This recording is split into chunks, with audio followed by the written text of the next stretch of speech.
ഇന്ന് ഒരു fried rice ഉണ്ടാക്കാം.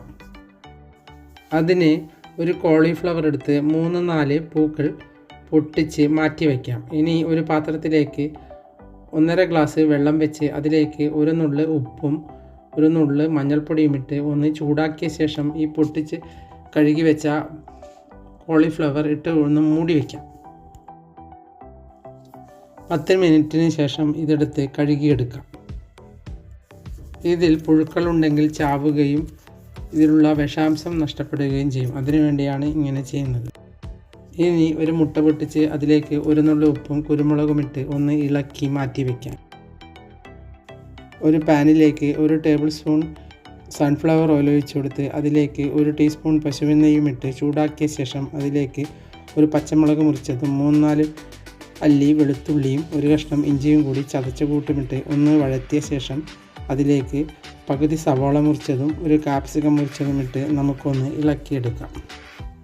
ഇനി അതിലേക്ക് കോളിഫ്ലവർ ഇട്ട് കൊടുക്കാം. അതുമൊന്ന് ഇളക്കിയ ശേഷം അതിലേക്ക് ഒരു ചെറിയ കഷ്ണം ക്യാബേജ് മുറിച്ചത് ഇട്ട് കൊടുക്കാം. നിങ്ങളുടെ വീട്ടിലുള്ളവർക്ക് ഇഷ്ടപ്പെടുന്ന വെജിറ്റബിൾ ഇട്ട് കൊടുക്കാം. ഇനി ഞാനിതിലിട്ടത് ഗ്രീൻ പീസാണ്. എല്ലാം കൂടി ഒന്ന് ഇളക്കിയെടുക്കാം.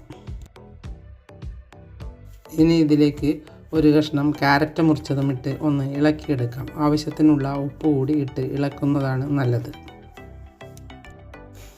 ഇനി ഇത് അധിക നേരം വേവിക്കേണ്ടതില്ല. പച്ചക്കറി അധികം വേവാത്തതാണ് ഇതിന് സ്വാദുണ്ടാവുക.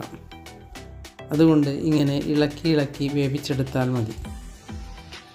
ഇനി ഇത് സൈഡിലേക്ക് മാറ്റി നമ്മൾ നേരത്തെ എടുത്തു വെച്ച മുട്ട ഒന്ന് ഇളക്കിയ ശേഷം ഇതിൻ്റെ നടുവിലേക്ക് ഒഴിച്ചു കൊടുക്കാം. ഇനി മുട്ടയൊന്ന് റെഡിയായി വന്നു കഴിഞ്ഞാൽ അതിലേക്ക് വെജിറ്റബിൾ എല്ലാം കൂടി ചേർത്ത് ഇളക്കിയെടുക്കാം. ഇനി ഇതിലേക്ക് 1/2 ടീസ്പൂൺ കുരുമുളക് പൊടി ഇട്ട് കൊടുക്കാം.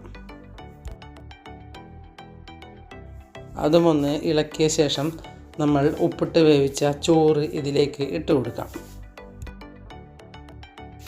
ചോറും കറിയും ഉണ്ടാക്കാൻ സമയമില്ലെങ്കിൽ എളുപ്പത്തിൽ ഉണ്ടാക്കുന്നതാണ് ഇത്. ഇനി ഇതിലേക്ക് 1 ടീസ്പൂൺ സോയാ സോസ് ഒഴിച്ച് ഒന്ന് ഇളക്കിയെടുക്കാം. ഇങ്ങനെയുള്ള ചോറുകൾ ഉണ്ടാക്കുമ്പോൾ പപ്പടവും അച്ചാറും മാത്രം മതി. എല്ലാം ഒന്ന് നല്ലതുപോലെ ഇളക്കി ചേർത്ത ശേഷം 1/2 ടീസ്പൂൺ പശുവിൻ നെയ്യ് കൂടി ഒഴിച്ച് ഒന്ന് ഇളക്കിയെടുക്കാം.